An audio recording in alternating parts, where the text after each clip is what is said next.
Hello friends, नमस्कार, आदाब और सत श्री अकाल। मेरा नाम संजय है और इंडियन रिएक्शन में आपका स्वागत है। उम्मीद है दोस्तों आप सब लोग ठीक होंगे। और आज हम जिस वीडियो पे रिएक्शन देने वाले इसका सजेशन बहुत सारे लोगों ने मुझे बहुत दिनों से किया था और आज हम इस वीडियो पे रिएक्शन देने वाले। पर रिएक्शन देने से पहले आप सबसे कुछ पाकिस्तानी अगर इस वीडियो को देख रहे हैं तो पहले बता देता हूँ कि पाकिस्तानी इस वीडियो से दूर रहे, क्योंकि उनका दिल बहुत ज़्यादा दुखेगा ये वीडियो देखने के बाद और उनको मिर्ची भी लग सकती है। तो प्लीज़ पाकिस्तानी दूर रहे इस वीडियो से। तो वीडियो का टाइटल है 1971 इंडिया पाकिस्तान वॉर बांग्लादेश।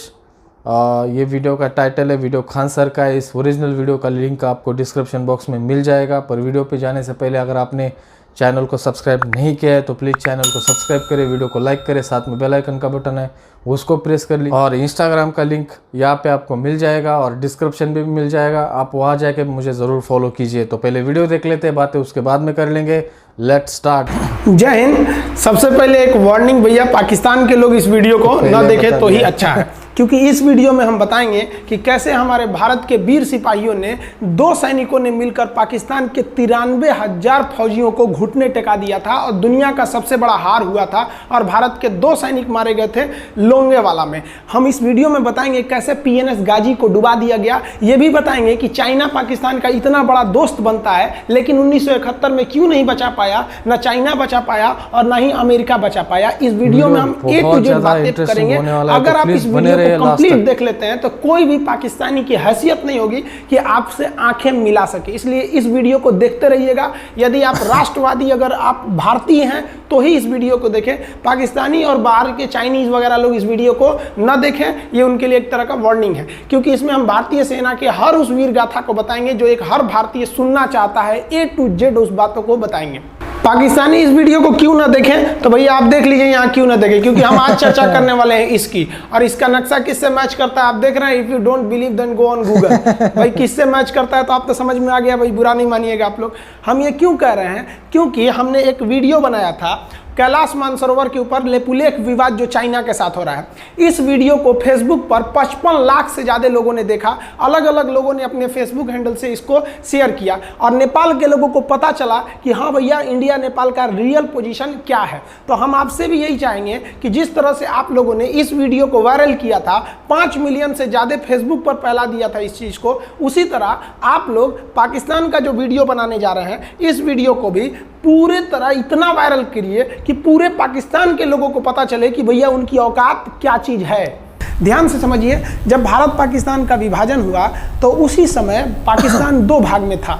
एक इधर वाला जो एरिया है इसे हम लोग कहते थे पश्चिमी पाकिस्तान, जो मेन पाकिस्तान का एरिया है। और ये जो आज आप बांग्लादेश देख रहे हैं, ये बांग्लादेश नहीं था, बल्कि ये उस वक्त पूर्वी पाकिस्तान था। पूर्वी पाकिस्तान के लोग बंगाली भाषा को बोलते थे।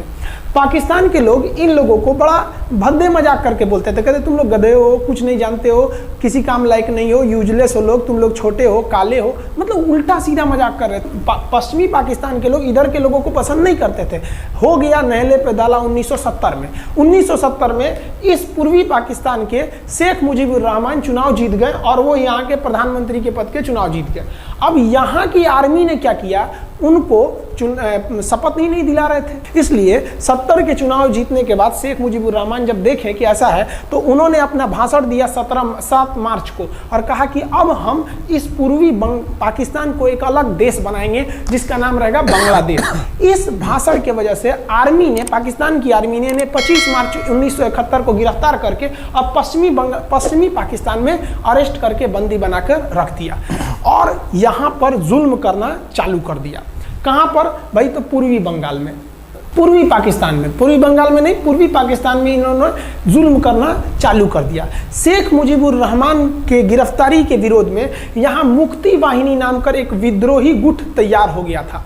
लेकिन पाकिस्तान के, पश्चिमी पाकिस्तान के लोगों ने इस पूर्वी पाकिस्तान पे इतना भयानक जुल्म किया कि इस पूर्वी पाकिस्तान में, इस पश्चिमी पाकिस्तान के लोगों ने यहाँ पर 30 लाख लोगों को कटवा दिया। 30 लाख लोगों को कटवा दिया।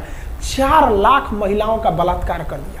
अपने देश के 4 लाख औरतों का रेप किया यहाँ पे। इतना भयानक वो दृश्य है कि अगर हम उसको यूट्यूब पे दिखा देंगे ना तो यूट्यूब हमारे ऊपर क्लेम करेगा भैया आप ये सब इतने भयानक दृश्य नहीं दिखा सकते। आप अंदाजा लगाइए इनकी क्रूरता का। ये अपने देश पर इतना भयानक जुल्म, इतना भयानक जुल्म किया इन लोगों ने। शेख मुजीबुर रहमान की गिरफ्तारी के बाद इस जुल्म का नतीजा ये हुआ कि अप्रैल 1971 तक भारत में यहाँ से लोग भाग के आ गए कि भैया हम जिंदा रहेंगे तब तो, और यहाँ 10 लाख लोग भारत में आ गए शरण लेने के भैया हमको बचाइए।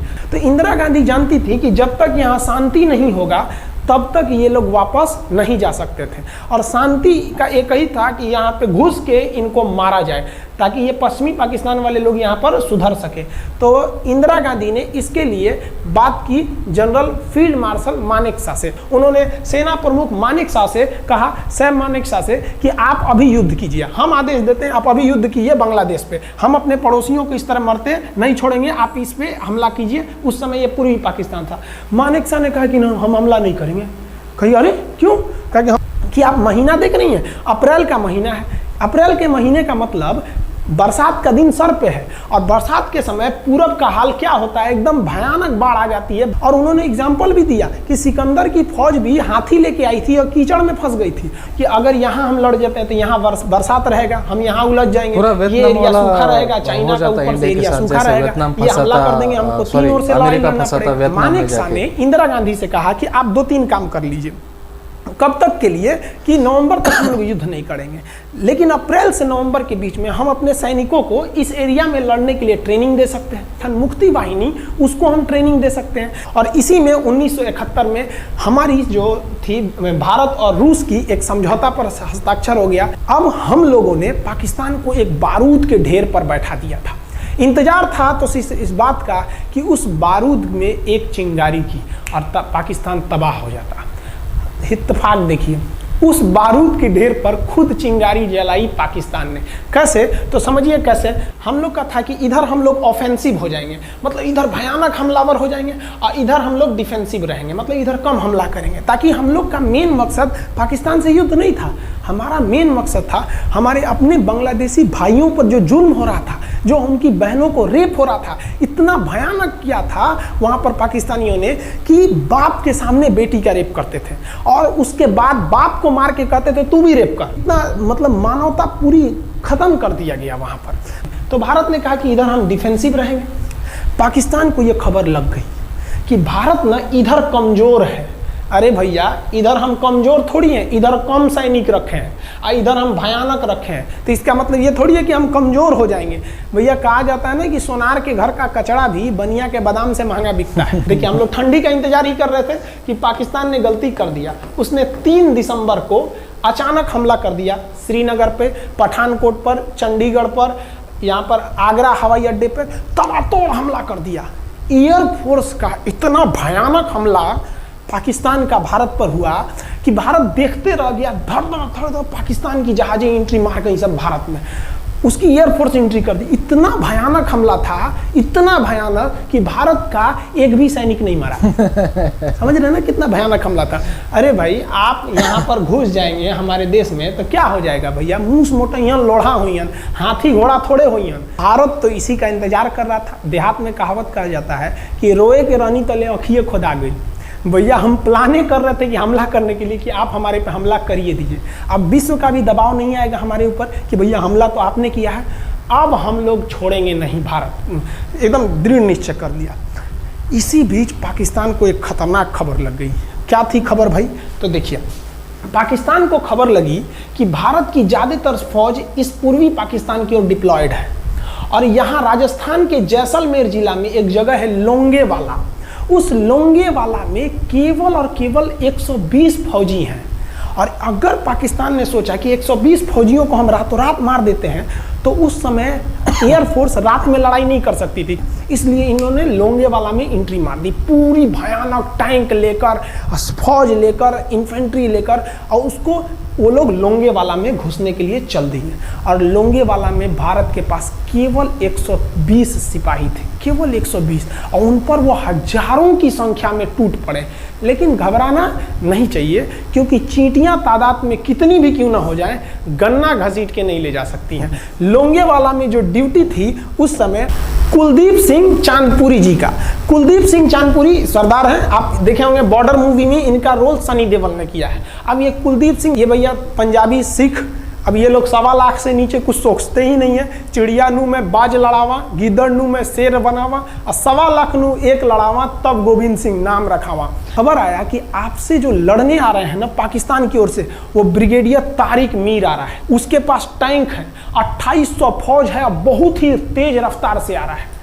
आपके पास केवल 120 जवान है कुलदीप सिंह, आप पीछे हट जाइए, आप पीछे हट जाइए, क्योंकि आपको हम ना, आप बहादुर हैं इसमें नो डाउट, लेकिन आप कैसे लड़िएगा उतनी भयानक फौज के पास से। यहाँ उन्होंने कहा खालसा सिख है, नहीं हट सकते हम दिखा देंगे कि हम 120 भी उन पर क्या पड़ेंगे, भारी पड़ेंगे। इनके पास ना ही टैंक को उड़ाने के लिए कोई संसाधन थे, टैंक को मारने के लिए एक जीप पर लगा हुआ छोटा सा तोप था, और इनके पास 3 ठो माइंस लगे थे। माइंस समझते हैं आप लोग, टैंक जो होता है ना बम, उसको उड़ाने के लिए माइंस लगाए जाते हैं। तो देखिए ध्यान से, ये है माइंस, ये माइंस होते हैं। इस पर अगर टैंक चढ़ता है ना तो टैंक ब्लास्ट कर जाता है। तब इन्होंने दिमाग लगाया, इन्होंने क्या किया, जो खाली रेगिस्तान था ना उसमें ना आगे की ओर 3 ठो ओरिजिनल माइंस को लगा दिया, और जो खाना खाने वाला टिफिन होता है ना 4 खंदे वाला, इसे उस टिफिन को इन लोगों ने रातों रात ना बिछा दिया ऐसे लाइन से। देखिए लाइन से पाकिस्तान की टैंक आई तो शुरुआत में तो भैया ओरिजिनल माइंस था, धड़ाम से लगा, पाकिस्तान की टैंक उड़ गई। पाकिस्तान का एक टैंक उड़ा, फिर दूसरा उड़ा, तीसरा उड़ा, पाकिस्तानी एकदम डर गए सब। ब्रिगेडियर तारिक मीर कहें कि भैया यहाँ तो माइंस लगा के रखा है इन लोगों ने, एक काम करो इंजीनियरों को बुलाओ, पूरा माइंस निकालो। अब ब्रिगेडियर जो हमारे मेजर कुलदीप सिंह थे, ये जानते थे कि बाबू अगर हम तुमको रात भर रोक दिए ना तो सुबह हमारी एयरफोर्स आएगी, तुमको जिंदा नहीं छोड़ेगी। इसलिए इन्होंने पूरा टिफिन बिछाया था। इन पाकिस्तानियों ने 6 घंटे लगा दिए उनको निकालने में। इंजीनियर आते थे तो डर के मारे टिफिन निकालते थे, अरे बाप रे बाप, और टिफिन में तो ईंटा पत्थर भर देते थे और डर के ले जाते, अरे भागो भागो भागो, माइंस है। इसको लगाते लगाते इन लोगों ने पूरी रात बिता दी। 3 बज गया, 3 बजे इनको पूरा सन्नाटा दिखा कि भैया ये तो टिफिन है, ये रेगिस्तान में ये तो टिफिन है। अब उन्होंने कहा कि आदेश दिया कि हमला करो। तो कुलदीप सिंह जो थे चांदपुरी, उन्होंने बालू के बीच में ऐसे गड्ढे बना रखे थे और अपने फौजियों को ना 2 किलोमीटर एरिया में बिछा दिया था, एक उधर एक इधर एक इधर। तो चारों ओर से फायरिंग होती थी। पाकिस्तानियों को लगी ना कि भैया हमको गलत इन्फॉर्मेशन मिल गया है, 120 गो मिल के ऐसे थोड़े मारेगा सब। सोच रहा उधर से गोली इधर से गोली, धड़ाधड़ बम गोला दारू सब चल रहा है यहाँ पर, इतना भयानक कहीं कोई 120 आदमी मिल के ऐसे मारता है? नहीं भाई, इतना भयानक सुनसान एरिया में कहाँ से कौन मार रहा है, एकदम तबाही मचा दिया। कुलदीप सिंह चांदपुरी ने क्या तबाही मचाया था आप देखना चाहते हैं तो देखिए उन लोगों ने क्या तबाही मचाया था। ये है पाकिस्तान का टैंक, ये धज्जी उड़ गया था टैंक का, थुथुर तूर दिया इसका यहाँ पे। ये देखिए टैंक का, पाकिस्तानी देख रहे हैं कि भैया सब चक्का होकर फेंका गया। बताइए ये चांदपुरी साहब कैसा करना चाहिए? ये कोई वीडियो गेम खेल रहे हैं? मार के धज्जी उड़ा दिया। अरे पाकिस्तान बच्चा है, अपने बच्चा है, बिगड़ गया, आराम से मारिए। ऐसे एकदम धज्जी उड़ा दिए हैं बेचारा सबको। पाकिस्तान के टैंक को धज्जी उड़ा के उस पर भारतीय सैनिक खड़ा होकर फोटो खिंचवा रहा था। फोटो खींचे। उस समय सेल्फी नहीं था ना, तो आगे से फोटो खींचे। आने वाली पीढ़ियों को ये प्रेरणा देगी। बताइए इतना सुंदर गाड़ी लेके आया था पाकिस्तान मारने के लिए, हाँ बेचारा ऐसे मारा जाता है?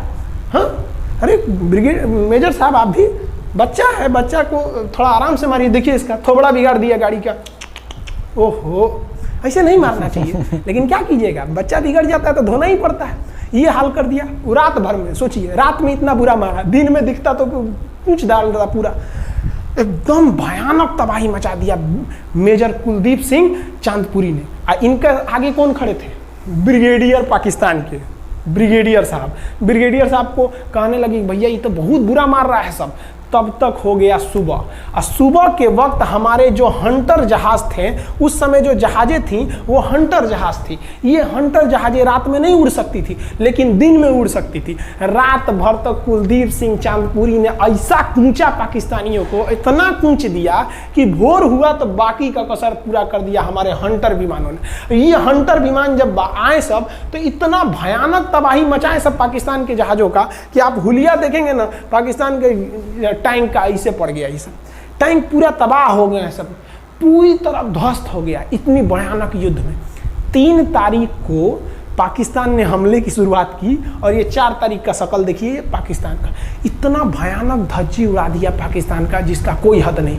पाकिस्तानियों को दुम दबा के भागना पड़ा। ब्रिगेडियर साहब भागे, कहें कि भाग भैया न तो ये सब जान ले लेगा सब। हम लोगों ने पाकिस्तान के टैंकों को अपने यहाँ रख लिया है म्यूजियम में। आज भी जाके देखिएगा ना तो इन टैंकों को डर के मारे पाकिस्तानी छोड़ के भाग गए कि भागो भाई यहाँ पर। ये 120 जवानों का जलवा था। और पाकिस्तानी कहते हैं कि हिंदुस्तान के लोग क्या लड़ेंगे।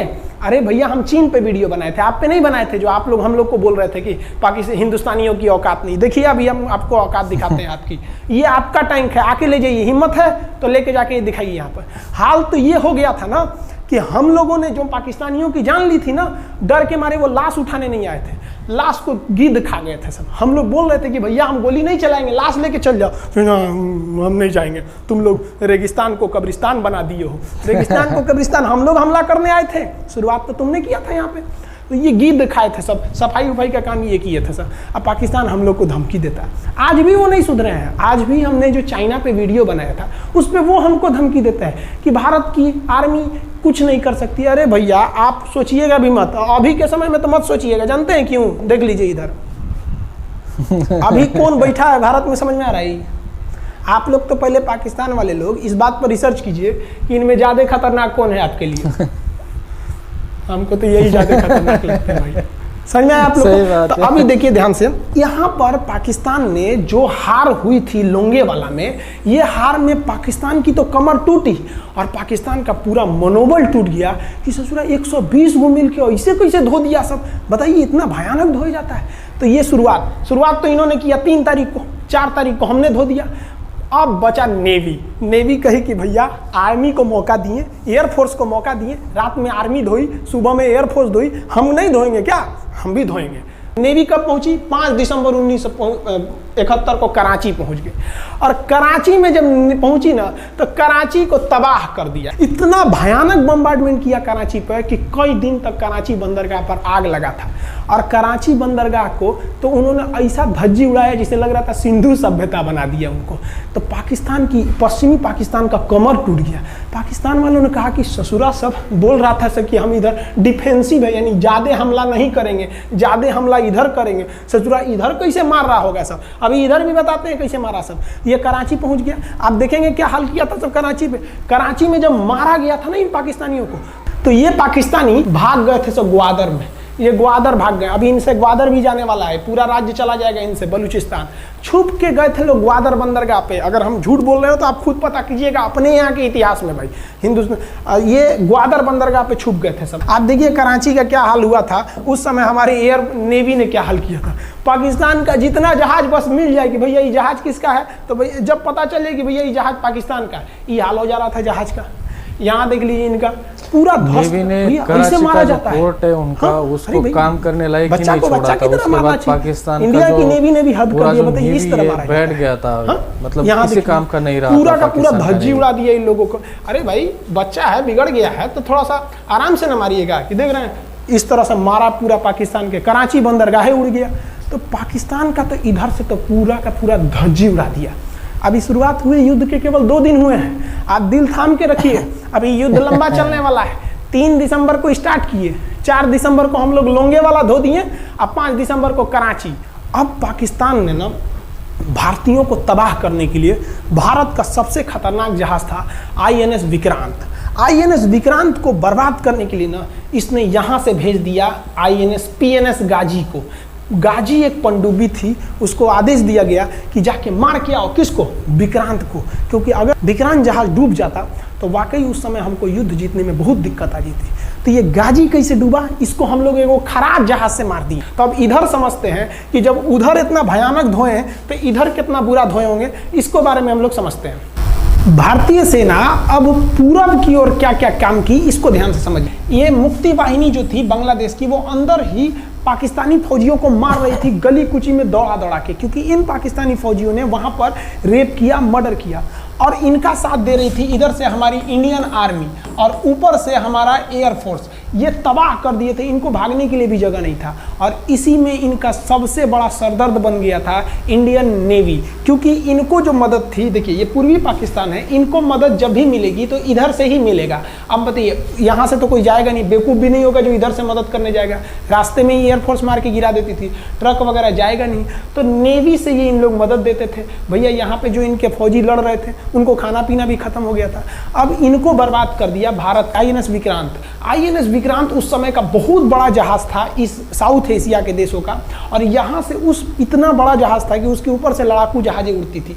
वो एयरफोर्स यहाँ से भी बम मारता था, मिसाइलें मारता था, ऊपर से लड़ाकू जहाजें और हेलीकॉप्टर छोड़ देता था, जो ताकि मुक्ति वाहिनी को कोई दिक्कत ना है। मुक्ति वाहिनी मारती थी और आर्मी पूरी तरह से उसने यहाँ से हमारा विक्रांत ने चटगांव बंदरगाह को तबाह कर दिया। अब बांग्लादेश का देखिएगा वर्तमान में, उस समय तो पूर्वी पाकिस्तान था, ये चटगांव उस समय पाकिस्तानी आर्मी नेवी का एक बहुत बड़ा केंद्र था। इधर हम लोग ने उड़ा दिया कराची, इधर उड़ा दिया हम लोग ने चटगांव। अब मुक्ति वाहिनी को कोई खास दिक्कत नहीं आ रहा था। अब पाकिस्तान ने कहा कि हर हाल में इस विक्रांत को बर्बाद करो। देखिए ये विक्रांत है, विक्रांत जहाज जो था, इस पे से इसके ऊपर देखिए आपको लड़ाकू जहाजें दिखेगी। पीएनएस गाजी को क्या आदेश दिया गया था भाई कि तुमको जाना है और इस विक्रांत को बंगाल की खाड़ी में जाने के बाद इसी में डुबा देना है। अब पाकिस्तान वालों का इतना दिन तो अच्छा था नहीं, भारतीय खुफिया एजेंसी को पता चल गया कि पाकिस्तान की पनडुब्बी वो समुद्र के अंदर अंदर चलती है, उसको साइलेंट किलर कहा जाता है। पाकिस्तान की पनडुब्बी चल दी है पश्चिमी पाकिस्तान से बंगाल की खाड़ी की ओर, ये अरब सागर से बंगाल की खाड़ी की ओर चल दिया। अब विक्रांत को बचाना हर हाल में जरूरी था, इसलिए हम लोग विक्रांत को छुपा दिए, मतलब थोड़ा सेफ्टी दे के रखने लगे। और इस पीएनएस गाजी जो था, पीएनएस गाजी को देखेंगे, पीएनएस का मतलब था पाकिस्तानी नेवल शिप, पीएनएस गाजी, ये मारने आ गया किसको? विक्रांत को। इस पीएनएस गाजी को अगर कोई मार के डुबा सकता था तो वो था आईएनएस राजपूत। लेकिन ये जो आईएनएस राजपूत आप इमेज में देख रहे हैं, ये उस समय समस्या क्या था इस आईएनएस राजपूत के साथ, क्योंकि इसके इंजन में कुछ खराबी आ गई थी और ये बिगड़ गया था, और बिगड़ के इसको विशाखापट्टनम पे बनाया जा रहा था, रिपेयर किया जा रहा था, इंजन ही गड़बड़ हो गया था। तो भारतीयों का यहीं पे दिमाग काम है। भारतीयों ने सोचा क्यों ना हम पीएनएस गाजी को खुद बुला के लाएं, कहाँ पर? विशाखापट्टनम पे। तो लोगों ने कहा कि भैया ये आएगा विशाखापट्टनम में, कि आओ आईएनएस राजपूत हमको मार दो। तो कहा कि नहीं, देखिए कैसे आएगा। भारतीयों को पता था कि हिंदुस्तान में पाकिस्तानियों के कुछ ना कुछ जासूस होंगे और वो पाकिस्तान को पल पल की खबर दे रहे होंगे। भारतीयों ने क्या किया, आईएनएस विक्रांत के जितने भी अधिकारी थे उनसे कहा कि आप लोग अपने अपने घर फ़ोन कीजिए कि हम विशाखापट्टनम आ रहे हैं, तुम लोग हमको छुट्टी मिला है, विशाखापट्टनम में 10 दिन रुकेंगे, हमारे लिए तुम लोग खाना पीना अच्छा से बनाओ। लड़कों से उन लोगों को खबर खिला दिया। विशाखापट्टनम में जितने मछुआरे थे उनको कहा गया कि आप लोग हट जाइए, बहुत बड़ा जहाज आने वाला है, बहुत बड़ा जहाज विक्रांत आ रहा है, यहाँ पे आप लोग खाली कर दीजिए, आईएनएस विक्रांत आ रहा है। यहाँ पर क्या किया गया, ऑर्डर दिया गया, बहुत सारे फल, सब्जी, अंडा, ब्रेड, कि भैया ये इतने बड़े जहाज के लिए जा रहा है, 6 महीने का खाना चाहिए। ये खबर आग की तरफ फैल गई पाकिस्तानियों को, और पाकिस्तान में खबर लग गई कि भैया आईएनएस विक्रांत यहाँ नहीं है, आईएनएस विक्रांत विशाखापट्टनम पे है। अरे बकलोलवा, विशाखापट्टनम पर पीएनएस गाजी की मौत यमराज इंतजार कर रहा था, आईएनएस राजपूत। ये गधा जो था पीएनएस गाजी, ये मुड़ गया किधर की ओर? विशाखापट्टनम की ओर। और विशाखापट्टनम पर चुपचाप शांति से खड़ा हुआ जहाज आईएनएस राजपूत इंतजार कर रहा था। तो पानी के अंदर अंदर आओ, ये अभी बाहर निकला हुआ है, पानी के अंदर रहती है। और फिर आईएनएस राजपूत देखा कि ये आ रहे हैं, वो आईएनएस राजपूत को मारता कि इससे पहले ही आईएनएस राजपूत मार के तबाह कर दिया पीएनएस गाजी को। पीएनएस गाजी पर को डूबने के बाद पाकिस्तान को बहुत बड़ा सदमा लग गया। पाकिस्तान को यह एहसास हो गया कि अब हम कभी नहीं जीत सकते हैं, क्योंकि ये पीएनएस गाजी अमेरिका से खरीदा हुआ एक बहुत ही शक्तिशाली पनडुब्बी थी जिसे कोई डुबा नहीं सकता था, और हम लोगों ने उसको इस जहाज से डुबाया जो जहाज खराब हो चुका था, जिसका इंजन खराब था। भारतीय सेना का मोराल पूरे 7वें आसमान पर था और पाकिस्तानी दिन पर दिन बर्बाद हो रहे थे। अब पाकिस्तानियों को लगा अब क्या करेंगे, तो पाकिस्तानियों ने अमेरिका में फ़ोन किया, भैया आप कुछ कीजिए। तो अमेरिका ने ना यूएनओ में मुद्दा उठा दिया, यूनाइटेड नेशन ऑर्गेनाइजेशन, इसकी जो सिक्योरिटी काउंसिल है, सुरक्षा परिषद, इसमें कह दिया पूर्वी पाकिस्तान पर जुल्म कर रहा है, मार रहा है। तो रसिया उस समय हमारा साथ दिया, कहा कि तू देर जानता है जुल्म कर रहा है, भारत जो कर रहा है सही कर रहा है, हम इस प्रस्ताव के खिलाफ में वीटो करते हैं। वीटो अगर कोई देश, 5 देश को वीटो है, इस पर अलग चर्चा करेंगे, अगर किसी ने वीटो कर दिया तो वो प्रस्ताव रद्द हो जाता है। तो पाकिस्तान की एक और उम्मीद यहाँ पर अपना दम तोड़ दी। अब पाकिस्तान कहा अमेरिका से कि भैया आप ही हमको बचा लीजिए।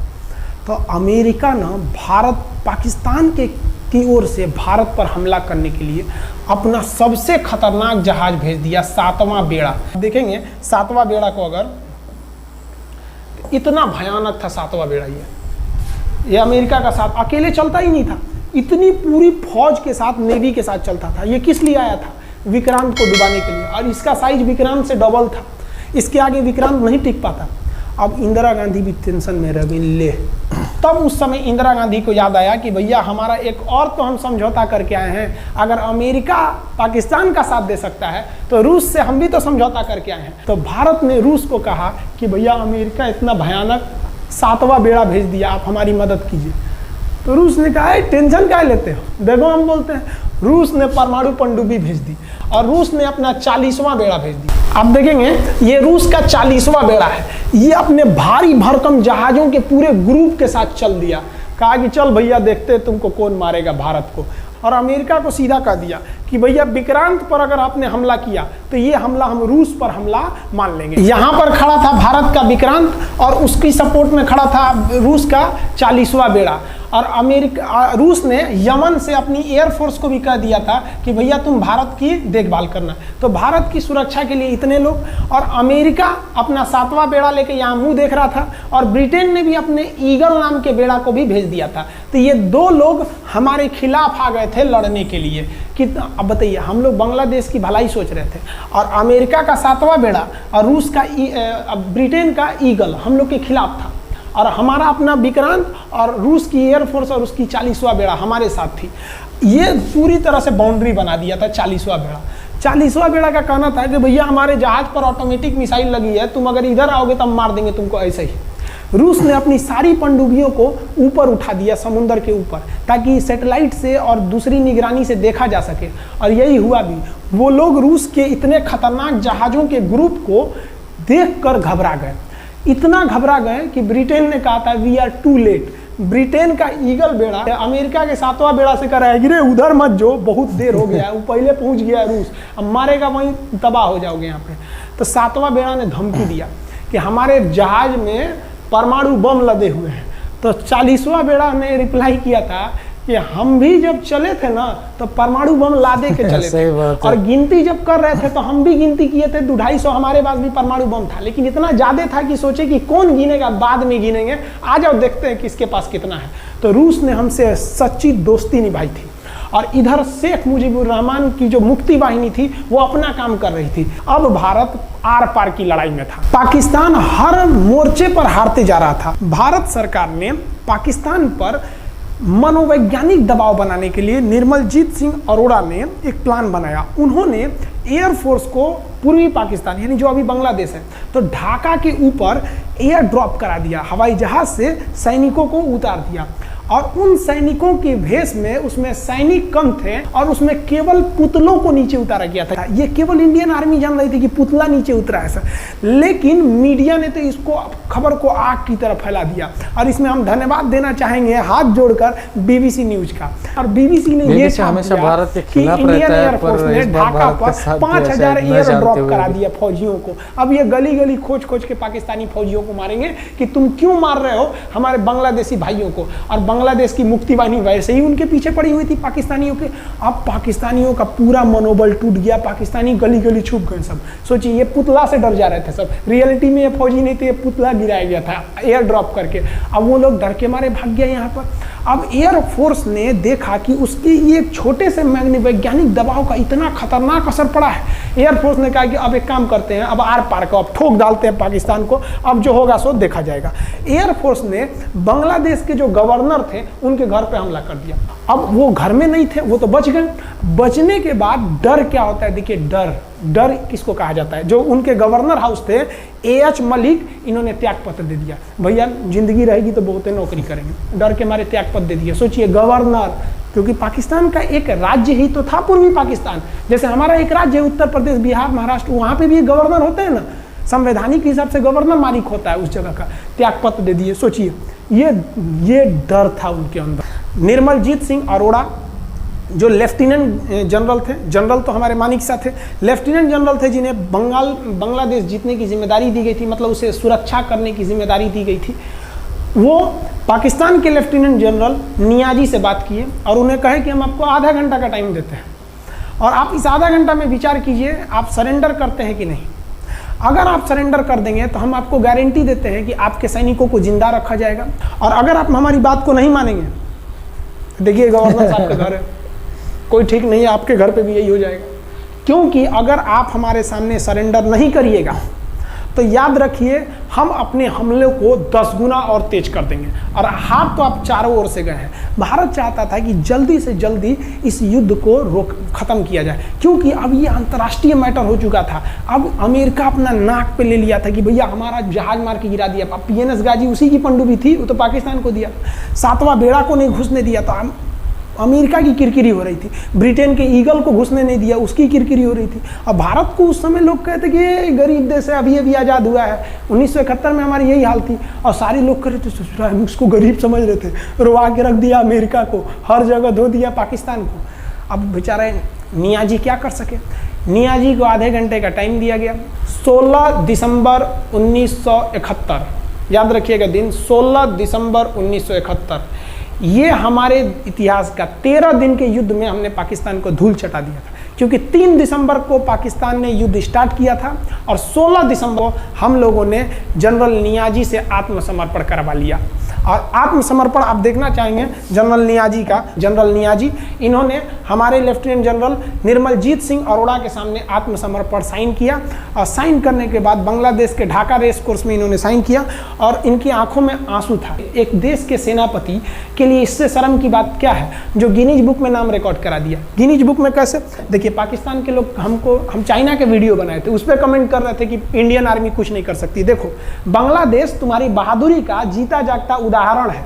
तुम्हारे यहाँ का 93,000 फौज, सोचिए 93,000 सैनिक पूरी दुनिया में आज तक आत्मसमर्पण नहीं किया। ये 93,000 लोगों ने आत्मसमर्पण कर दिया। देख लीजिए, ये अपना बंदूक फेंक दिए, अपने स्टार नोच के उतार दिया कि भैया हम लीजिए आत्मसमर्पण कर रहे हैं, बेल्ट उतार के दे दिया, अब चलिए जहाँ ले जा रहे हैं, जितना लाठी मारना है हमारी, आत्मसमर्पण। ये वही पाकिस्तान है, याद रखिए। आप याद कीजिए हमारे 120 सैनिकों ने आपको धूल चटा दिया था लोंगेवाला में। केवल 2 सैनिक मरे थे लोंगेवाला में और पूरी की पूरी आपको भगा दिया था 4 दिसंबर को ही।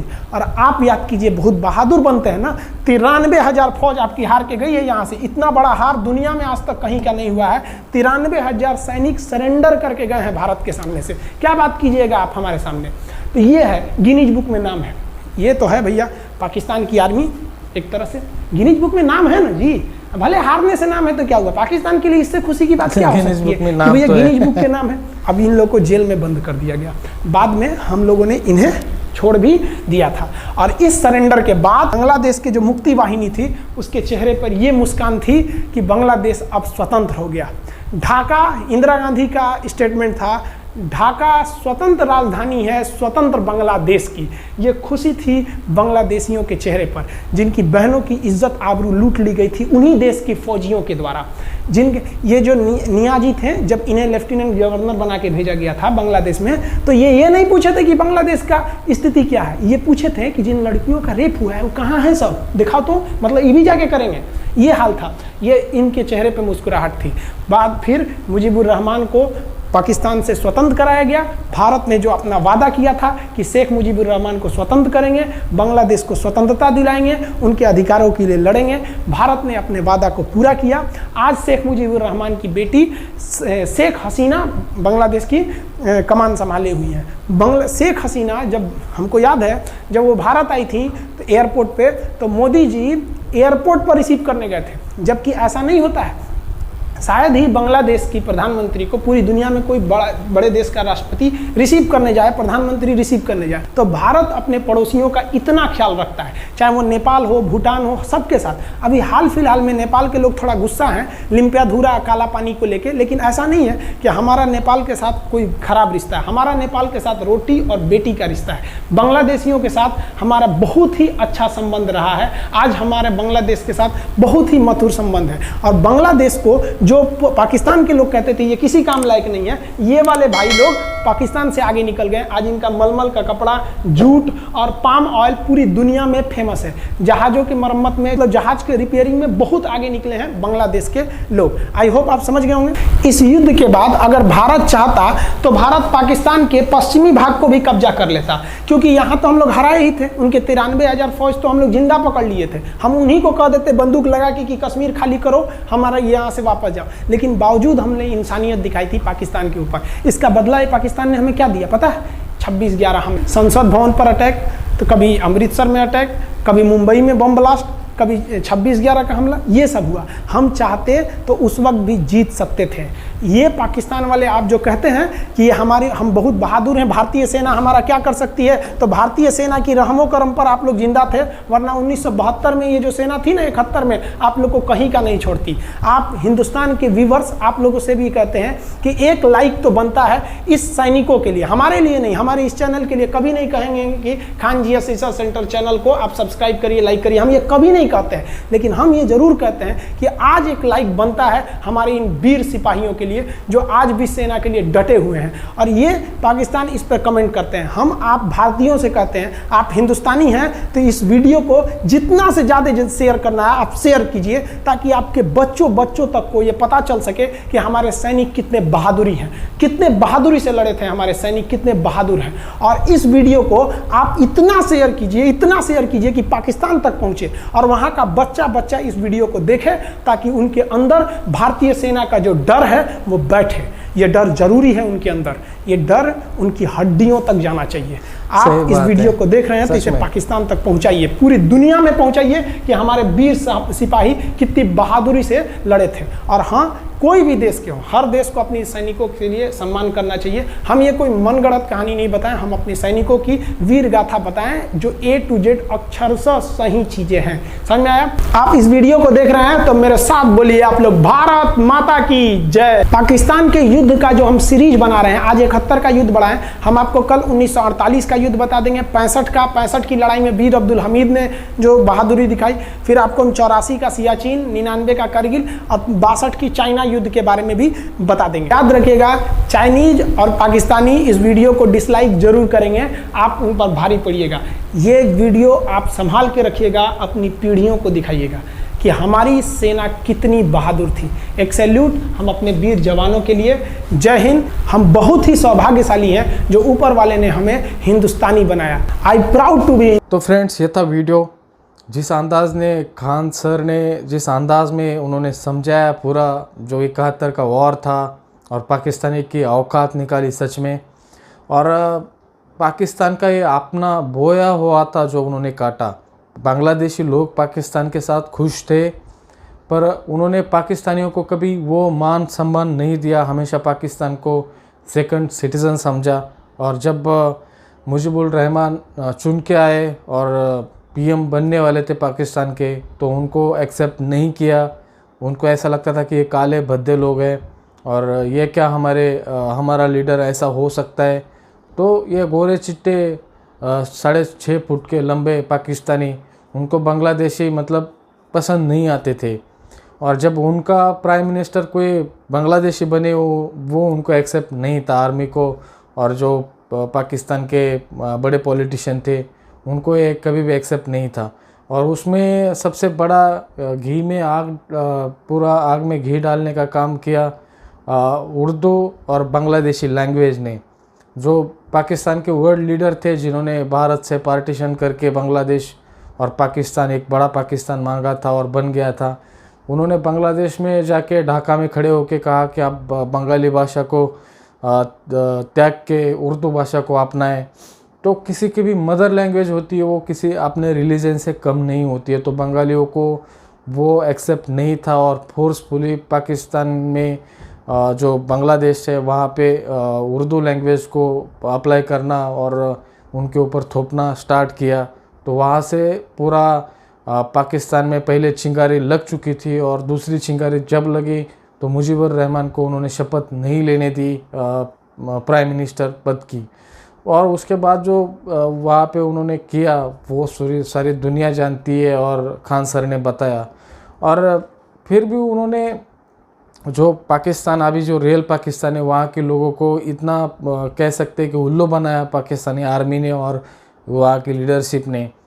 लास्ट मोमेंट तक यहाँ पे 93,000 सोल्जर्स सरेंडर कर चुके थे, फिर भी पाकिस्तान में ये कहा जा रहा था कि हम इंडिया के ऊपर भारी पड़ रहे हैं, हम ये जंग जीत रहे हैं। और इधर उनके सैनिक 93,000 सैनिक सरेंडर कर चुके थे और पाकिस्तान के पेपर की हेडलाइन थी कि हम इंडिया के ऊपर बहुत आगे बढ़त बनाए चुके हैं इस वॉर में। इस तरीके का झूठ बोला जा रहा था पाकिस्तान में और अभी भी वही पढ़ाया जाता है पाकिस्तान के। आप किसी भी यंगस्टर को पूछिए कि अभी तक जो 4-5 वॉर हुई है वो किसने जीती है 71 की वॉर छोड़ के, क्योंकि 71 में तो बांग्लादेश बन गया पाकिस्तान से टूट के, तो वहाँ पे वो झूठ नहीं बोल सकते। तो पर बाकी सारे वॉर से पाकिस्तान में जीती है, ऐसे पाकिस्तान में बच्चों को पढ़ाया जाता है। अब दूसरी बात करते हैं, इनके लीडरशिप है किस नशे में रहती है ये समझने की बहुत ज़्यादा ज़रूरत है। इमरान खान ने अभी फ्रांस के ऊपर बायकॉट फ्रांस किया और उसका फल अभी वो भुगत रहे हैं। अभी लेटेस्ट न्यूज़ है उनके पास जो मिराज 5,000 है जो फाइटर प्लेन है पाकिस्तान के पास, और उसको आप अपग्रेड करना बहुत ज़रूरी है क्योंकि उनकी 50% जो 150 फाइटर है पाकिस्तान के पास मिराज के जो फ्रांस से आते हैं, उसको 50% उसका जो मतलब 75 पकड़ लीजिए वो ग्राउंडेड है, वो उड़ने के काबिल नहीं है, फाइट करने के काबिल नहीं है। और बाकी भी बहुत जल्दी लाइन में लग जाएंगे, वो भी ग्राउंडेड हो जाएंगे। तो पाकिस्तान चाहता है कि फ्रांस उसको अपग्रेड करके पाकिस्तान को दे। उनके पास डिफेंस सिस्टम भी है फ्रांस का, उसको भी अपग्रेड करके दे। तो फ्रांस ने सिर्फ ना ही नहीं कहा, बिल्कुल ना कहा, बिल्कुल आप मतलब आप हमसे ये उम्मीद कभी भी ना रखें कि हम इसको अपग्रेड करके आपको देंगे। और ये क्यों हुआ है? तुर्की के बहकाव में पाकिस्तान आया। तुर्की समझ लो थोड़ा डेवलप कंट्री है, वो अपना खुद का बहुत सारा डिफेंस सामान भी बनाते हैं, तो उनकी बात थोड़ी सी अलग है। पर पाकिस्तान किस नशे में आके इमरान खान ने बायकॉट फ्रांस कर लिया और फ्रांस के खिलाफ इतनी जहरीले बयान दे दिए, ट्वीट किए। और ना सिर्फ ट्वीट किए, पाकिस्तान के बहुत सारे लीडर्स ने तो ये कहा कि फ्रांस के ऊपर एटम बम से हमला करना चाहिए। और 5-6 दिन पहले पाकिस्तान में बहुत बड़ा मतलब प्रोटेस्ट हुआ कि फ्रांस के ऊपर एटम बम से हमला किया जाए। तो आप उस कंट्री के ऊपर एटम बम से हमला करना चाहते हैं, क्रिश्चियन को काफिर कहते हैं और ये भी कहते हैं कि महातिर मोहम्मद ने तो ये कहा था कि मुसलमानों को अधिकार है कि क्रिश्चियन लोगों को मर्डर करे। तो इस तरीके की जो मानसिकता है इन लोगों की, ये हमेशा पाकिस्तानी बच्चों को ये पढ़ाते हैं कि हर पाकिस्तानी, एक पाकिस्तानी 10 इंडियन सोल्जर्स पे भारी है। तो कहाँ पे भारी है? वज़न में भारी है या फिर अपना जो गंदा दिमाग में उससे भारी है? ये आज तक किसी को समझ में नहीं आया, क्योंकि हर वार में तो पाकिस्तान को मुँह की खानी पड़ी है। और ये हमेशा पाकिस्तानी बच्चों को पढ़ाया जाता है कि इंडिया ने हमें कभी तस्लीम नहीं किया। तो चाहे तो इंडिया, आप पाकिस्तान आज़ाद होने के दूसरे साल ही जब कश्मीर की वॉर शुरू हुई थी, उसी टाइम पूरे पाकिस्तान को कब्जे में ले सकता था। पर हमें पता है कि आप थोड़े दूर है, वही ठीक है, और आप दूर ही रहेंगे तो हमारे लिए बहुत अच्छा है। तो ये था वीडियो फ्रेंड्स, आपको कैसा लगा मुझे कमेंट बॉक्स में ज़रूर बताइए। मिलते हैं अगले वीडियो में, तब तक अपना ख्याल रखें। जाते जाते चैनल को सब्सक्राइब करें, हो सके उतना शेयर कीजिए। इंस्टाग्राम का लिंक डिस्क्रिप्शन में है, वहाँ पे फॉलो करना ना भूलिए। जय हिंद।